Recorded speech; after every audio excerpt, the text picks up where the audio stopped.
All right, Nas versus Briscoe. We made it. My most anticipated matchup of the year. Been waiting on this for a long time. They tried to make it happen back in July, but we made it. I'm recording this about a week before the event. I just want to give my overall thoughts and predictions going into this. And I'll start right off the bat. I'm sure you guys are already familiar with Nas, arguably the #1 player in the whole space. I think he's undefeated for about 2 years now and is 2-0 in official pay-per-view games. And I think a matchup like this is a long time coming, but also super deserved and well warranted. I'd like to see the space expand with as much talent as we can bring in, and Isaiah Briscoe was personally on top of my list of guys that I'd like to see come play in this space, and no better matchup than Nas, who, like I said, is being considered as possibly the #1 guy. And that leads me to one of the reasons why I wanted to make this video. I think we're severely underestimating Isaiah Briscoe. I know we've brought high-level guys into the space before, and we've seen that it's a reality check for a lot of them. The one-on-one space is very different than the basketball they're used to playing. But I think Isaiah Briscoe is one of those guys that can really fit right into this space. I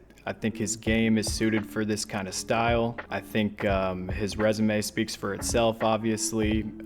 Played in the NBA briefly, multiple overseas teams, University of Kentucky, Coach Calipari, that's my favorite coach. But yeah, I just think overall he's going to translate really well, and I think people are really sleeping on that. Now, with all that being said, I do have Nas winning this game, but I think it's going to be a lot closer than what I'm seeing in a lot of these comment sections and YouTube videos that are being posted. So I'm trying to tell you guys, you could sleep on Briscoe if you want, I just won't be joining you. Like I said, I think this is going to come down pretty close. I'm going to go 30-25 Nas, but yeah, like I said, don't be surprised if Briscoe really shows you some stuff that might make you think that he really belongs here. Personally, I feel like both of these players are guys that a lot of NBA point guards would not want to see one-on-one. So to see this kind of magnitude of matchup already happen, I'm under the impression that it's somewhat ahead of its time. To further emphasize my belief in Briscoe, I really believe that if he matched up against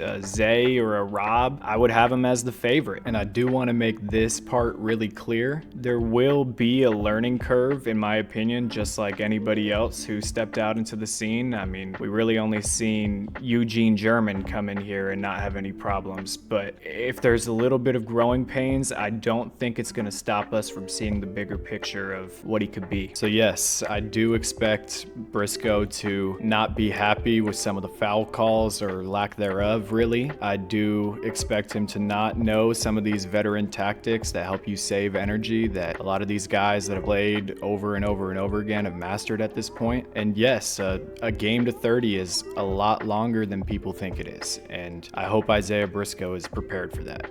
So when we mention those nuances and we consider the body of work that Nas has put together in the last couple years, that's what has me leaning Nas's direction. But I'm going to say it for the last time, this is no knock to Briscoe's talent. I think we'll see enough of it during this game that'll make us curious to see what else he can do. And to be honest, I spent a whole lot of time in Briscoe's defense that I undersold my belief in Nas. I don't think it's just his experience that's going to help him win this game. I think he's thinking past this game. I think he's going for something bigger afterwards, and I trust him to get there. Now, I'm not going to get super technical and talk about the game plans for each of the players, because I think there's a bunch of guys on YouTube already that do a great job of that, but I did really want to share my opinions on this because I think this game is already a headliner event, and somehow I think it's being a little bit underrated.